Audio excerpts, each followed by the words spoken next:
Hi, and welcome to today's Talk of the Town. We have an exciting show, and starting out with me today, I have Peggy Trecker White. She is the director of Into the Woods with the Main Street Youth Theater, and I'm honored to have with us also Tim Reynolds, music director for the same musical. How exciting, guys. I think it's going to be a great musical, and tell us a little bit about, I guess, give us the details right now.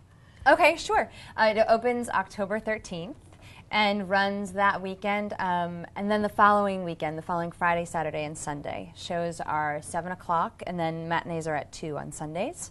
And this particular show, Main Street's lowered their prices. For their 14th season, the adults are tickets are $14, and students are $6, so it's a great value. And what else? And where is it? It's playing at the Hilton Head High School at the VPAC. Okay. Where exactly is that? That's for people who on aren't 70 aware? Wilbourn Road. Okay. That's at the Hilton Head. Hilton Head High School. It's a Correct. Visual and Performing Arts Center. Okay, on the great. north end of the island. Okay. Yeah. Well, exciting. And so, to start out, what's a little bit about the storyline, Into the Woods? Okay, it starts out, and we can tag team this probably. It intertwines a number of fairy tales, including Cinderella, Jack and the Beanstalk, Rapunzel, Little Red Riding Hood. Little Red Riding Hood, yes, and they all have things that they want, that they wish, and that's one of the lyrics that is throughout the show, that I wish, and then they go about their quest of getting it. And then the moral of the story is you have to be careful what you wish for because you might get it. might. And then maybe it really isn't what you wished for. You're right, and how do you And then deal how with that do you after deal that? with the aftermath? After you get what you want. Yes, exactly. after you get it. That sounds like a great So it's musical. this great intertwining of stories, and in Act 2, characters get in the wrong story, so you have to figure that out, and Yes. so it's how a great fun. fun. Yeah. It's very funny and also really heartfelt. Terrific. How does this differ than some of your past performances for the theater? I think in two ways. One way is that we have a lot of adults in this production. There's always adults here and there in the youth theater, but this production actually has more than half the cast is cast age appropriately.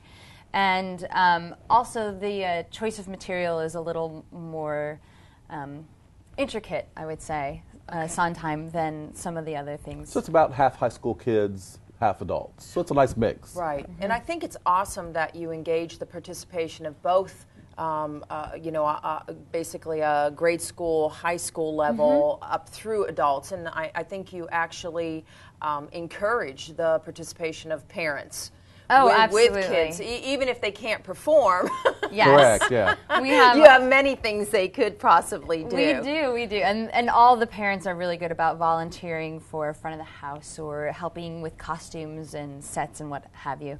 And some, actually, even within the show, we have a mother and daughter who are both on stage, so that's really lovely. I think that's kind of neat. Stephen Sondheim is not the usual musical theater fare for your theater. So what did you think about him, Tim, especially you, as a composer and lyricist? Well, he's the main reason I'm involved in the project. Okay. Peggy asked, and I can't ever tell Peggy no, but the fact that it was Stephen Sondheim was a big draw just because of that. Not a lot of people mount Sondheim productions, particularly in the auspices of a community or youth theater kind of thing. And I think Sondheim is really the pivotal 20th century composer for musical theater. He's what gets us from Rodgers and Hammerstein to Jason Robert Brown. Wow. He's sort of the linchpin and all of that. So it's great fun. Full of energy, lovely ballads, just a wide variety of styles musically. How do you think people are going to come out of this show? How do you think they'll feel coming out of this show? I think first and foremost they'll be entertained. Everybody in the show is doing a fantastic job. They have beautiful voices. They're very funny. It's a very upbeat show, very uplifting. Absolutely, yeah. Like I said before, it's comedy and then a lot of pathos, and the combination, I think, just is, it gives a lot of life. Great. So. How about the costumes? Costumes are always fun in a musical. Yes. Amazing in this one. Yes, Amazing. I'm so excited about the costumes. Carolyn Nobles from Madhouse Vintage out in Bluffton is our costume designer. And she was actually, her aesthetic was one of the things that kind of sparked Well, what is our her interest. aesthetic, I guess? Well, in this particular case, it is sort of that Mad Men 1960s era that was where our starting point. We got her and that idea first, and then from there we went to look at how we would design the set.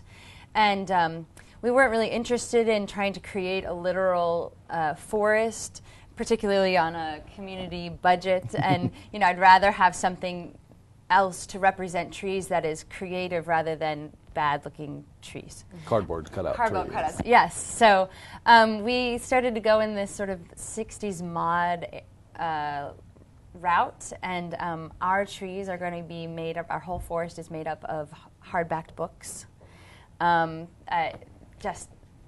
We have over 1,000 books, and they were all donated by the community, which is amazing. And they hang like a big curtain on the stage, multiple rods, and people moved through them as if they're trees. And because the bindings are multicolored and all of that, it looks like leaves on the trees. How unique. That is, and they appear to float. Fabulous. It's really cool. Yeah, it's going to be Yeah, beautiful. I can't wait to come see it. So just to close, let's go over the specifics again. The show is... It opens October 13th. Okay. Shows are at 7 o'clock at night. Sundays are 2 o'clock. And the tickets are $14 for adults and $6 for students. And then you can either call the theater or go online to their website to order tickets. Okay. Thank you so much, Peggy and Tim, for joining us today. And thank you for joining us today on Talk of the Town.